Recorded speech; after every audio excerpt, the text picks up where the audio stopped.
में 1 अगस्त 1858 को डिफाइन किया गया था माननीय अब्राहम लिंकन के द्वारा। Government of the people, government of the people,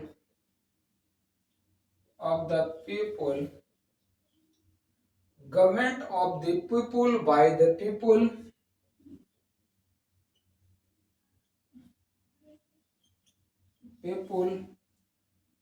and for the people,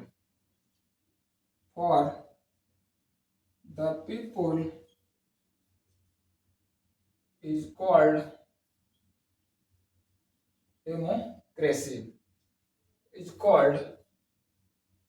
democracy. ठीक है। जनता के द्वारा, जनता के लिए, जनता का प्रतिनिधित्व जो शासन करता है उसे लोकतंत्र कहते हैं। सबसे प्राचीन जो लोकतंत्र की अगर बात की जाए तो ब्रिटेन में है, लेकिन वहाँ जो लोकतंत्र है लिखित रूप में लोकतंत्र नहीं था। लोकतंत्र का जो सिर्फ कल्पना किया जा सकता है, और अगर उससे कहे जो लिखित रूप से प्राचीन लोकतंत्र की अगर बात करता है तो अमेरिका बात करता है कि प्राचीन सबसे जो प्राचीनतम और लिखित रूप से है तो अमेरिकी लोकतंत्र है। 1858 में अमेरिका के प्रधानमंत्री अब्राहम लिंकन थे। अब्राहम लिंकन जी थे। अब्राहम लिंकन ने डेमोक्रेसी यानी लोकतंत्र को जो है परिभाषित किया। लोकतंत्र को जो है किस तरह से, या लोकतंत्र क्या है, लोकतंत्र के बारे में बताया। ठीक है। तो लोकतंत्र सिंपल सी अगर बात करें तो rule of the simple people. लोकतंत्र का अगर कंक्लूजन निकालें तो इसको जो कंक्लूजन होगा, rule of the simple people,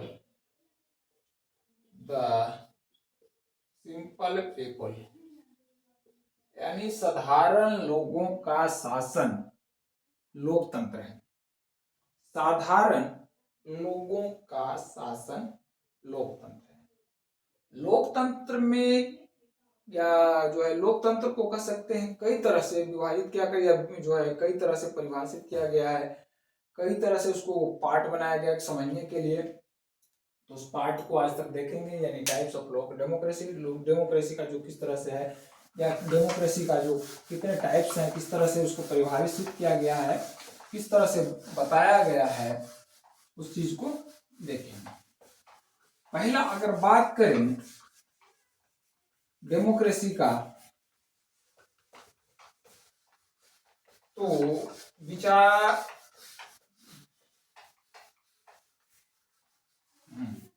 पहला अगर बात करें तो बेसिस ऑफ आइडियोलॉजी यानी विचारधारा के आधार पर जो डेमोक्रेसी होगा, on the basis of ideology,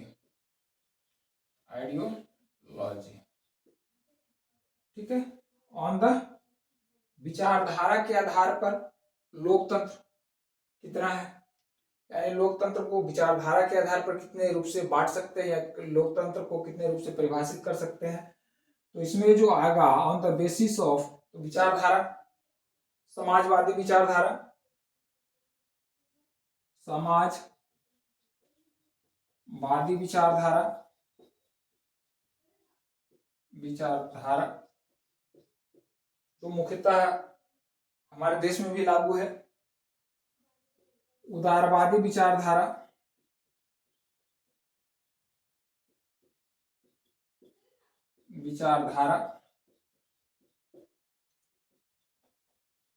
साम्यवादी विचारधारा वर्तमान में भी चीन में लागू है। साम्यवादी विचारधारा, इसको आगे समझेंगे। सोशलिस्ट, लिबरलिज्म एंड कम्युनिज्म, तीन विचारधारा आइडियोलॉजी के अनुसार। अगर बात की जाए तो शासन के आधार पर, government on the basis of rule on the basis of rule, ruler या रूल के आधार पर। तो रूल के आधार पर कैसे होगा? रूल के आधार पर होगा डायरेक्ट, जिसमें शासन में भागीदारी होता है, डायरेक्ट डेमोक्रेसी, जिसमें जनता तो जो है डायरेक्ट रूप से इन्वॉल्वमेंट हो, indirect, indirect democracy, indirect democracy, indirect democracy जिसको कहते हैं अप्रत्यक्ष लोकतंत्र, डायरेक्ट डेमोक्रेसी प्रत्यक्ष लोकतंत्र, इनडायरेक्ट डेमोक्रेसी अप्रत्यक्ष लोकतंत्र, राइट। अगला अगर बात करें डिवाइड के रूप में, तो पार्टी के आधार पर कर देते हैं। On the basis of, on the basis of parties, party, on the basis of parties, single party,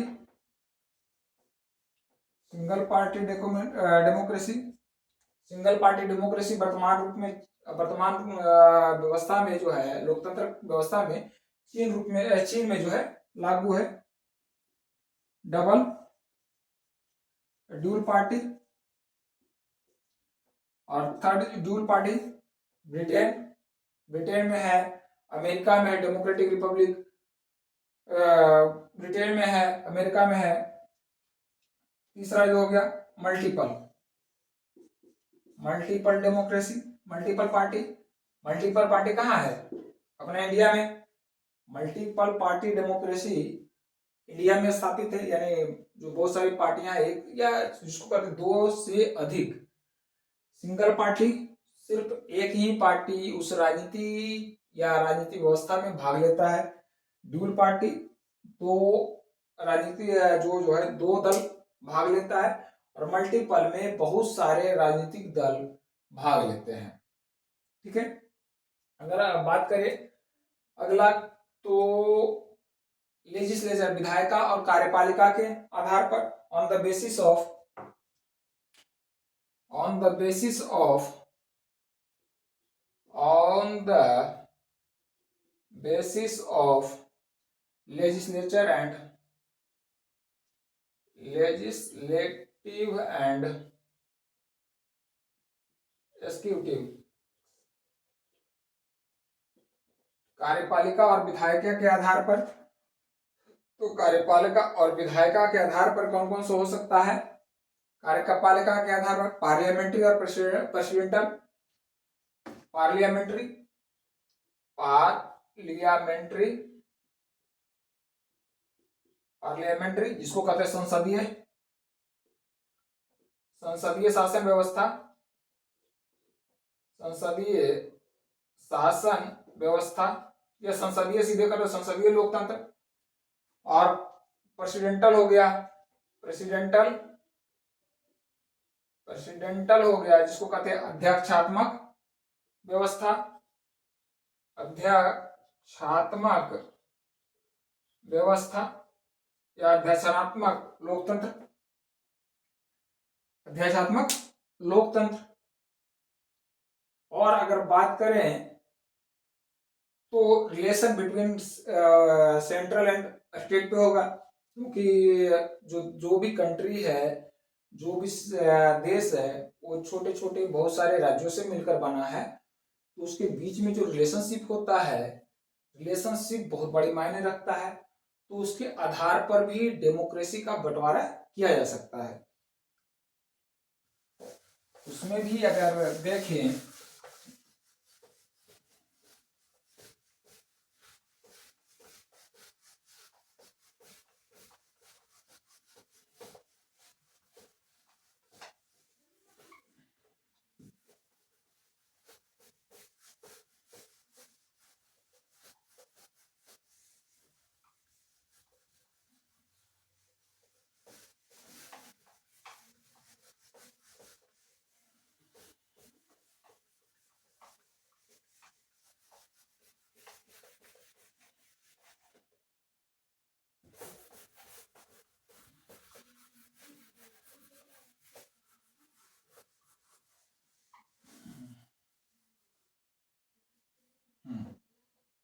अगर बात करें तो relation between on the basis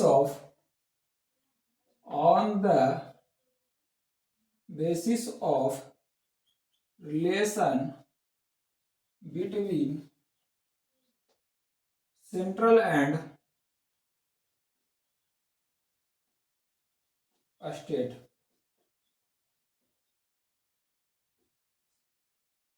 central and state, तो इसके आधार पर जो पहला आएगा कन्फेडरल परिसंघात्मक, कन्फेडरल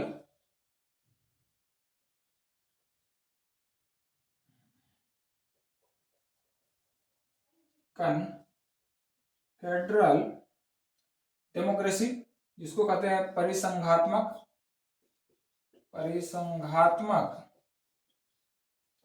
परिसंघात्मक लोकतंत्र, फेडरल डेमोक्रेसी संघात्मक लोकतंत्र, फेडरल डेमोक्रेसी जिसको कहते हैं संघात्मक,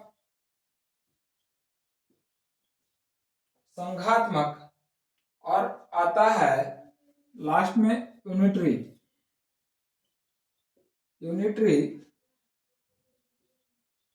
डेमोक्रेसी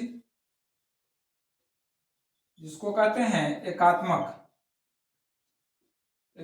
लोकतंत्र। ये जो है रिलेशन, जो केंद्र और राज्य के बीच में जो रिलेशन स्थापित है उसके आधार पर जो बंटवारा किया गया, यानी उसको लोकतंत्र को समझने के लिए जो बंटवारा किया गया है वो आएगा फेडरल और यूनिटरी सिस्टम, राइट। ये हो गया जो टाइप्स ऑफ डेमोक्रेसी, शॉर्ट रूप में देखेंगे कि क्या क्या है। अब इसको विस्तारित रूप से देखने के लिए आगे देखेंगे। इसका जो विस्तारित रूप है, सबसे पहला लेते हैं, सबसे जो आसान होगा सबसे पहले उसी को लेंगे, ठीक है। आसान तो सभी है समझने के लिए, लेकिन जिसका परिभाषित करना सबसे आसान होगा उसको लेंगे।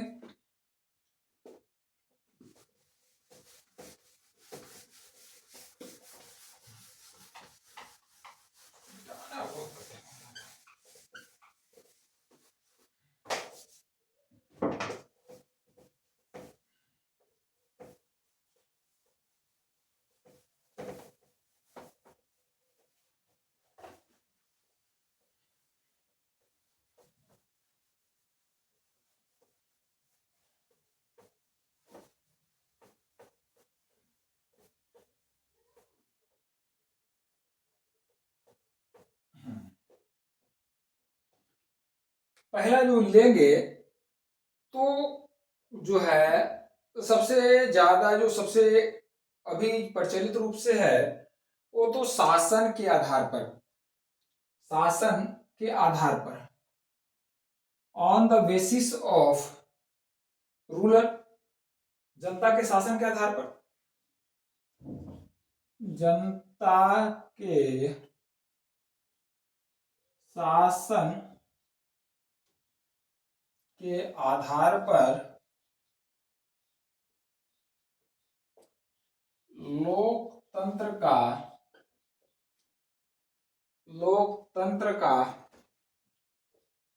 प्रकार, लोकतंत्र का प्रकार दो भागों में समझने के लिए बांटते हैं, ठीक है। Direct democracy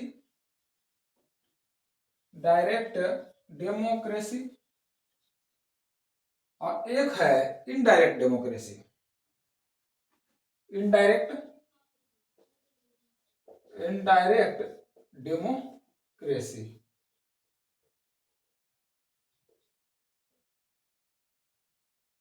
indirect democracy. Direct रूप से देखेंगे कि हमारे जो इसके परिभाषित करने के बाद हम देखेंगे कि अपने देश में कौन से या किस प्रकार का लोकतंत्र स्थापित है, ठीक है, जो हमारा जनता के शासन के आधार पर है। पहला है डायरेक्ट डेमोक्रेसी में क्या फायदा है या क्या है? इसमें जो है डायरेक्ट डेमोक्रेसी में शासन में, सिंपल सी बात है, डेमोक्रेसी का जो परिभाषित था, जनता के द्वारा, जनता के लिए, जनता का चुना हुआ प्रतिनिधित्व शासन करता है या शासन चलाता है, उसे हम लोकतंत्र कहते हैं। ठीक है। तो डायरेक्ट डेमोक्रेसी में क्या होता है कि जनता सीधे रूप से, जनता जो है सीधे रूप से यानी डायरेक्ट रूप से, सीधे रूप से शासन में भाग लेता है,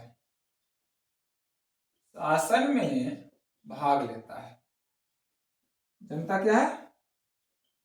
सीधे रूप से यानी डायरेक्ट शासन में भाग लेता है, यानी शासन में भागीदारी डायरेक्ट होता है। अब डायरेक्ट का मतलब है, ये जो है प्राचीन काल में अगर बात करें तो प्राचीन काल में ये यूनान में लागू था। कहाँ था? यूनान में ये डायरेक्ट डेमोक्रेसी लागू था। बट अभी जो वर्तमान में है स्विट्जरलैंड में है, स्विट्जरलैंड में है, लागू है। इसमें जो था यूनान में, दासों को निगलेक्ट किया हुआ था। दास इस शासन में भागीदारी नहीं ले सकता था, दास जो है शासन में भाग नहीं ले सकता था। दास को छोड़ करके जितने भी नागरिक थे डायरेक्ट रूप से शासन में भाग ले सकता था। लेकिन यहाँ जो है स्विट्जरलैंड में ऐसा नहीं है, स्विट्जरलैंड में सभी भाग ले सकते हैं। इसमें क्या है, कोई भी निर्णय जो लिया जाता है वो जनता के द्वारा लिया जाता है, बहुमत के आधार पर लिया जाता है। जनता का जो बहुमत हुआ, इकट्ठा बैठ गए, बैठ करके, जैसे क्लासरूम में है, क्लासरूम छोटा सा है तो वहाँ डायरेक्ट रूप से एज ए क्लासरूम को अगर बात करें तो क्लासरूम को कंट्री बना दे, कंट्री में छोटा सा डायरेक्ट है, बहुत सारे आदमी, बहुत सारे 30 से 35 40 50 जो भी है उसमें, तो उसके आधार पर निर्णय ले सकते हैं, बहुमत के आधार पर। लेकिन जो है इसमें शासन का जो भागीदारी है डायरेक्ट रूप से है, यानी जनता जो है, यानी निर्णय करो, निर्णय बहुमत के आधार पर, बहुमत के आधार पर लिया जाता है। जिसका बहुमत होगा वह निर्णय पास हो जाएगा डायरेक्ट रूप से। इनडायरेक्ट कोई नहीं है वहां बीच में, जो भी है डायरेक्ट जनता ले रहा है। क्या ले रहा है? जनता भागीदार बन रहा है। ठीक है। ये जो छोटे छोटे कंट्री होते हैं वो उसी में संभव है, बड़े कंट्री में नहीं संभव है, क्योंकि बड़े कंट्री में, जहां भारतीय, अगर इंडिया को देखा जाए, भारत को, तो लगभग 1.5 अरब जनसंख्या है, लगभग 1.5 अरब जनसंख्या। इतने जनसंख्या को एक जगह या हर चीज से मत लेना संभव नहीं है, इसलिए यहाँ डायरेक्ट डेमोक्रेसी नहीं अपनाया जा सकता है। इनडायरेक्ट डेमोक्रेसी होता है जिसमें जनता जो है डायरेक्ट रूप से भाग नहीं लेता है, वो डायरेक्ट रूप से भाग नहीं लेकर के वह अपना प्रतिनिधित्व चुनता है। अपना क्या चुनता है? प्रतिनिधि चुनता है। प्रतिनिधि जिसको कहा जाते हैं रिप्रेजेंटेटिव, रिप्रेजेंटेटिव, रिप्रेजेंटेटिव, रिप्रेजेंटेटिव अपना प्रतिनिधित्व चुनता है। और यह प्रतिनिधि, जो जनता का प्रतिनिधित्व होता है, वह शासन में भाग लेता है। इनडायरेक्ट में यह जो होता है डायरेक्ट डेमोक्रेसी छोटे छोटे कंट्री में मन है जो है लागू किया जाता है, या छोटे छोटे कंट्री में लागू है। छोटे, खास करके स्विट्जरलैंड छोटा है, या आपको अभी तो बताया कि विद्यालय है, विद्यालय क्लासरूम है, क्लासरूम में उस निर्णय को लगाया जा सकता है। लेकिन अगर पूरा का पूरा महाविद्यालय है या कोई यूनिवर्सिटी है, वहां नहीं लागू किया जा सकता है। उसी तरह से पूरे अगर कंट्री की जनसंख्या ज्यादा है तो वहां जो है डायरेक्ट डेमोक्रेसी नहीं लाया जा सकता है। तो उसके लिए एक अलग बनाया गया, इनडायरेक्ट रूप से जनता जो भागीदार बने, तो इनडायरेक्ट रूप से जनता भागीदार बने, तो उसके लिए क्या किया गया? प्रतिनिधित्व प्रकार का डेमोक्रेसी यानी रिप्रेजेंटेटिव डेमोक्रेसी लाया गया। रिप्रेजेंटेटिव डेमोक्रेसी में जनता के द्वारा चुने गए प्रतिनिधित्व, ये क्या होता है? चुने गए, ये चुने गए प्रतिनिधित्व। इसका जो चुनाव होता है डायरेक्ट रूप से जनता के द्वारा होता है। इसका जो चुनाव होता है डायरेक्ट या इनडायरेक्ट रूप में भी होता है, डायरेक्ट प्लस इनडायरेक्ट रूप में होता है चुनाव, इनडायरेक्ट रूप में। अब इसमें जो इनडायरेक्ट डेमोक्रेसी होता है मुख्यतः 2 सदन वाला होता है, 2 सदन वाला होता है। एक होता है लोअर हाउस, एक क्या होता है? Lower house. एक होता है upper house, upper house. Upper house, lower house का जो सदस्य का चुनाव होता है वह डायरेक्ट रूप से होता है, डायरेक्ट। और अपर हाउस का जो सदस्य का चुनाव होता है इनडायरेक्ट होता है, इनडायरेक्ट। अब इसको कहते हैं लोअर हाउस, किसको कहते हैं? लोअर हाउस कहा जाता है लोकसभा को। लोअर हाउस किसको कहा जाता है? लोकसभा को। लोअर हाउस लोकसभा हो गया, और अपर हाउस लोकसभा, और अपर हाउस हो गया राज्यसभा। राज्यसभा का सदस्य को चुनाव होता है डायरेक्ट रूप से? नहीं होता है, राज्यसभा।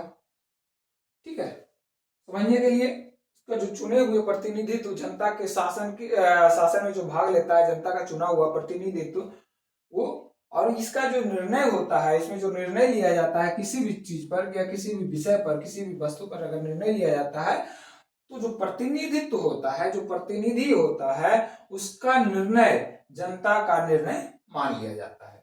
इसका जो प्रतिनिधित्व का निर्णय होता है वो जनता का निर्णय होता है।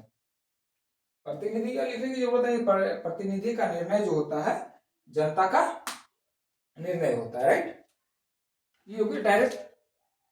ये जो होता है डायरेक्ट डेमोक्रेसी का एक फायदा है, जो आप कह सकते हैं, हम तो लागू किया जाता है एक right to recall, right to recall.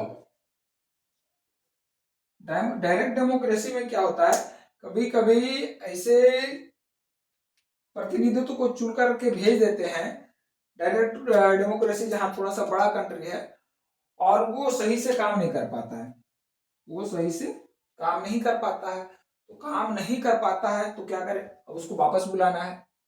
तो भारत में तो नहीं लागू है राइट टू रिकॉल, लेकिन जो है ब्रिटेन थी यहाँ छोड़ करके स्विट्जरलैंड को, तो यहाँ भी छोड़ करके जो कई देशों में लागू है जहां डायरेक्ट डेमोक्रेसी है और राइट टू रिकॉल है, कि अगर जनता को जो प्रतिनिधित्व है वो सही से काम नहीं करता है तो एक बहुमत के द्वारा उसे वापस बुलाया जा सकता है। बहुमत के द्वारा वोट देगा, मतदान होगा, मतदान के बाद जो बहुमत होगा, बहुमत में अगर उसे वापस बुलाने का होगा तो वो अपना पद का इस्तीफा दे देगा।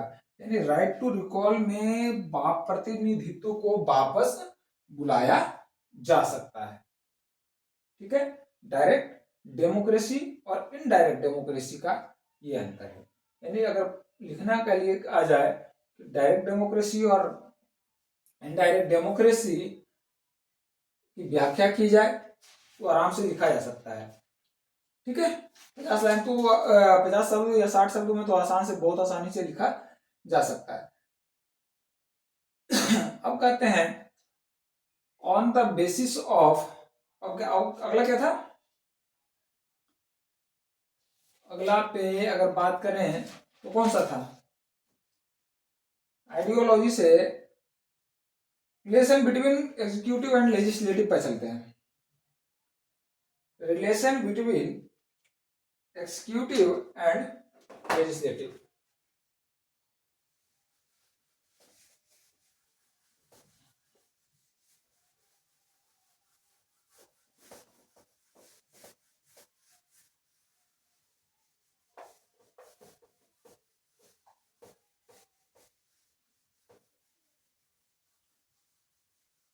विधायिका और कार्यपालिका के आधार पर, ठीक है, विधायिका और, नोट डाउन करते जाएं, विधायिका और कार्यपालिका के आधार पर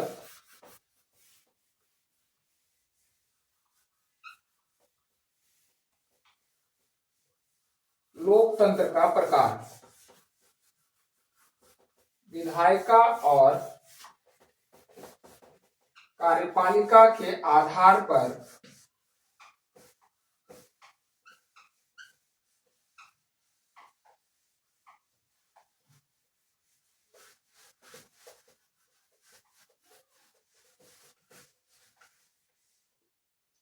विधायिका और कार्यपालिका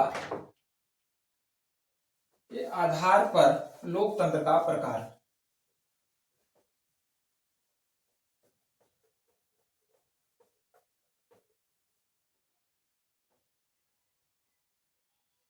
विधायिका और कार्यपालिका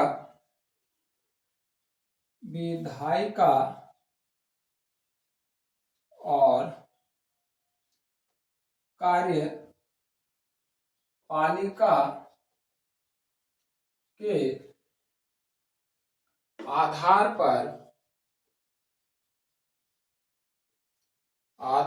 पर लोकतंत्र का प्रकार। विधायिका और कार्यपालिका के आधार पर लोकतंत्र का प्रकार। तो इस पे कितना टाइप्स था वही बोले थे। एक क्या था,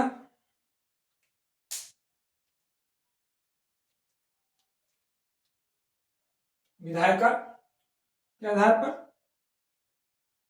ये था संसदीय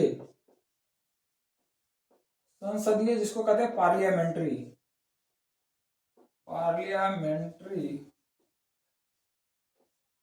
दूसरा था प्रेसिडेंटल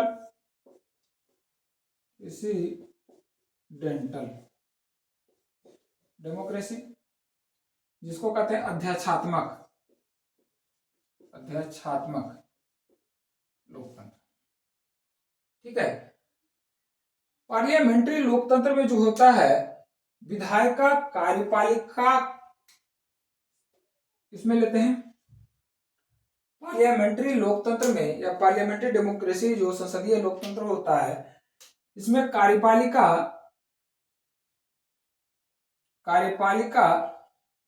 जो होता है विधायिका का अंग होता है। यानी कहा जाए कि कार्यपालिका जो होता है विधायिका का ही भाग होता है। यानी कार्यपालिका के सदस्य विधायिका के सदस्यों के बीच से ही चुना जाता है। यानी कार्यपालिका को विधायिका से अलग नहीं किया गया है। कार्यपालिका और विधायिका दोनों साथ साथ में है। दोनों जो है एक दूसरे से स्वतंत्र नहीं है, दोनों एक दूसरे से संबंधित है, एक दूसरे पर आश्रित है। यानी अगर कहा जाए तो कार्यपालिका जो है विधायिका पर पूर्णतः आश्रित है। कार्यपालिका का अपना भी काम होता है और विधायिका का भी काम होता है, क्योंकि वो विधायिका का भी सदस्य होता है। इस व्यवस्था में तो समझने के लिए इधर कर दो, कार्यपालिका विधायिका का अंग होता है, इधर कर दो प्रेसिडेंटल।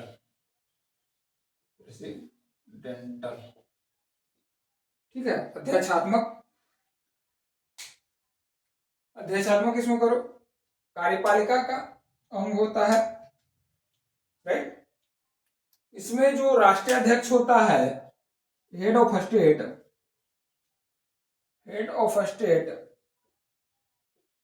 या जिसको कहते हैं राज्याध्यक्ष,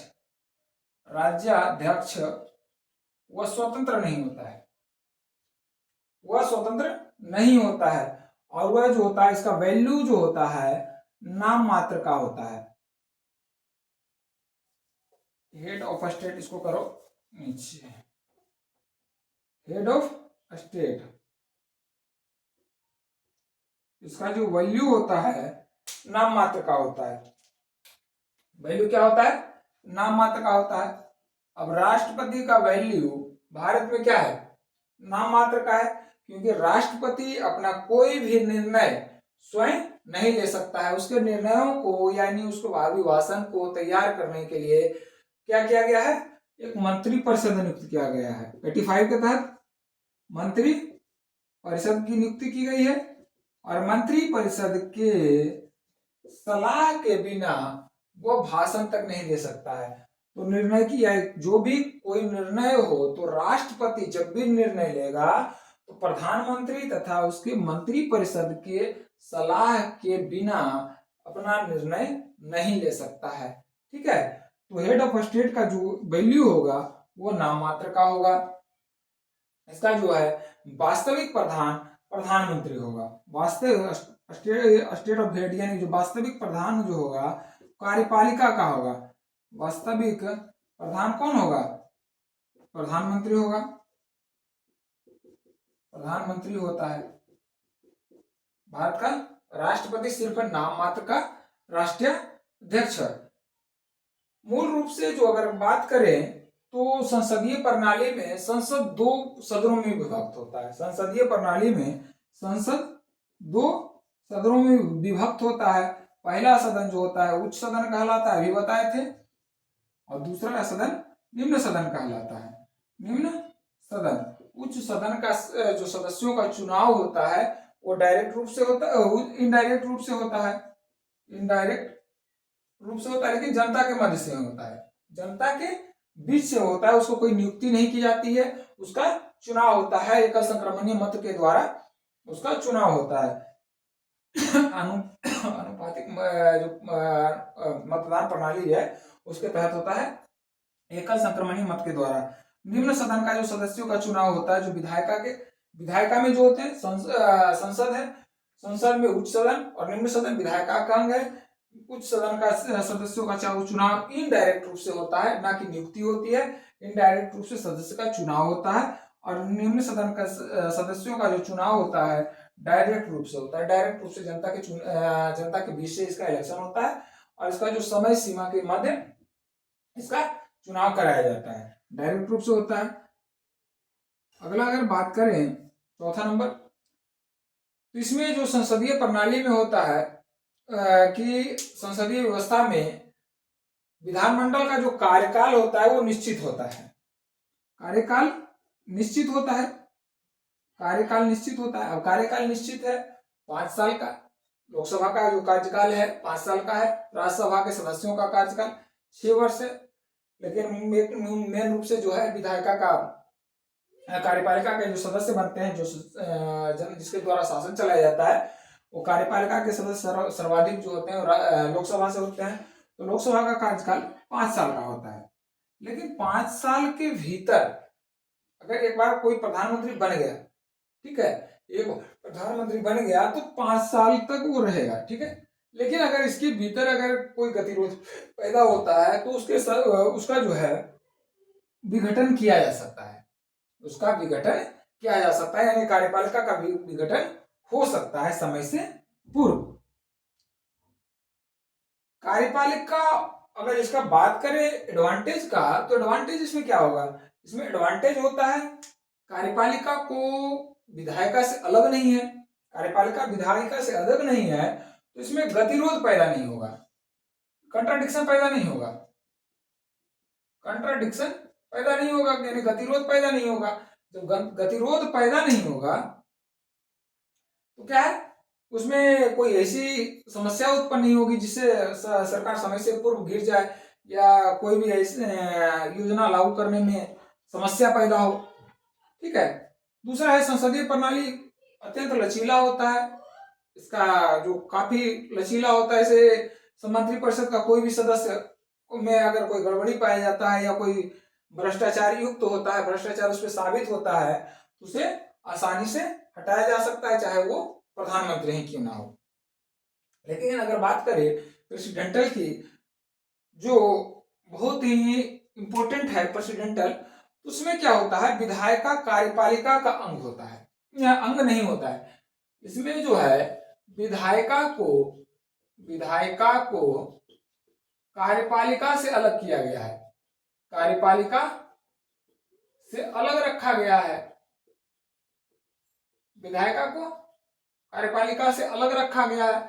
यहाँ क्या था, यहाँ हेड ऑफ स्टेट जो था प्रधानमंत्री, यहाँ जो हेड ऑफ स्टेट राष्ट्रपति जो थे, नाम मात्र के राष्ट्रीय अध्यक्ष थे। यहाँ जो होता है हेड ऑफ स्टेट राष्ट्रपति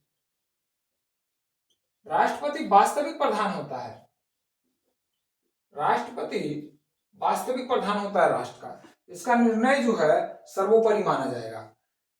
यहाँ जो है राष्ट्रपति का चुनाव इनडायरेक्ट रूप से हो रहा है, राष्ट्रीय अध्यक्ष का चुनाव, राज्य अध्यक्ष का चुनाव जो होता है इनडायरेक्ट रूप से होता है, किसमें, पार्लियामेंट्री डेमोक्रेसी में। लेकिन अगर प्रेसिडेंटल डेमोक्रेसी की बात करें तो यहाँ राष्ट्रपति का चुनाव होता है सीधे जनता के द्वारा, सीधे जनता के द्वारा या निर्वाचक मंडल होता है, निर्वाचक मंडल के द्वारा भी अगर कराया जाता है तो सीधे जनता का ही जो है जनता का ही प्रतिनिधित्व माना जाएगा। उसके बाद यह जो होता है, राष्ट्रपति अपनी मर्जी से, इसमें जो है कार्यपालिका को विधायिका से अलग किया गया है। इसमें जो होता है प्रेसिडेंटल में बहुत इंपॉर्टेंट है कि राष्ट्रपति जिसको चाहेगा, राष्ट्रपति अपनी इच्छा से, राष्ट्रपति योग्यता के आधार पर, योग्यता के आधार पर किसी भी व्यक्ति को